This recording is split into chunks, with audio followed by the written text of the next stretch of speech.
વડોદરા જિલ્લાના સાવલી તાલુકાના APMC hall ખાતે ભારતીય જનતા પાર્ટી દ્વારા વિકસિત ભારત સંકલ્પ સભા પૂર્વ સાંસદ જયાબેન ઠક્કરની અધ્યક્ષતામાં યોજાઈ હતી।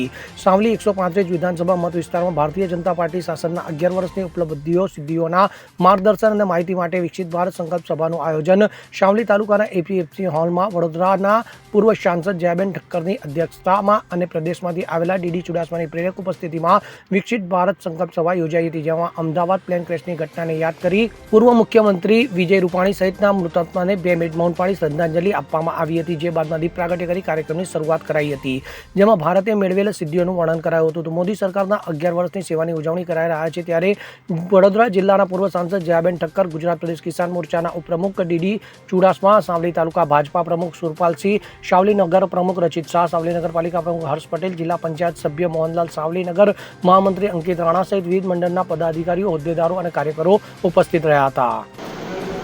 વિકસિત ભારતનો અમૃતકાળ, સેવા સુશાસન, ગરીબ કલ્યાણ અને આ વિકસિત ભારતનો સંકલ્પ લઈને નીકળેલા માન્ય ડીડી ચુડાસમા, જે પ્રદેશમાંથી એમની જવાબદારી સોંપાઈ છે, કિસાન મોરચામાં એમની દાયિત્વ છે। આજે સરસ મજાની એપીએમસી સાવલીમાં આ સંકલ્પ સભા થઈ છે અને એમાં 11 વર્ષમાં માનનીય પ્રધાનમંત્રીએ કરેલા કામો, નીતિ, નિયમ અને સંનિષ્ઠ પ્રયાસથી આપણા ભારતને વિકસિત ભારત બનાવ્યું, નંબર 3 અર્થવ્યવસ્થામાં મૂક્યું અને હવે આપણે વિશ્વ માન્ય, ગણમાન્ય અને રાજમાન્ય થઈ ચૂક્યા છે, માત્ર ને માત્ર 11 વર્ષના સુશાસનમાં માન્ય મોદીજીના। આજે સરસ વાત લઈને અમે આવ્યા છે, કાર્યકર્તાઓનો ખૂબ સારો સાથ સહકાર અને સરસ સભા થઈ છે। ઇકબાલ લુહાર સાથે CN24 ન્યૂઝ, સાવલી।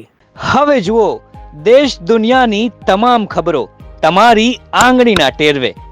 ઉઠાવો મોબાઈલ અને Google Play Store પરથી ડાઉનલોડ કરો અમારી CN24 ન્યૂઝ મોબાઈલ એપ।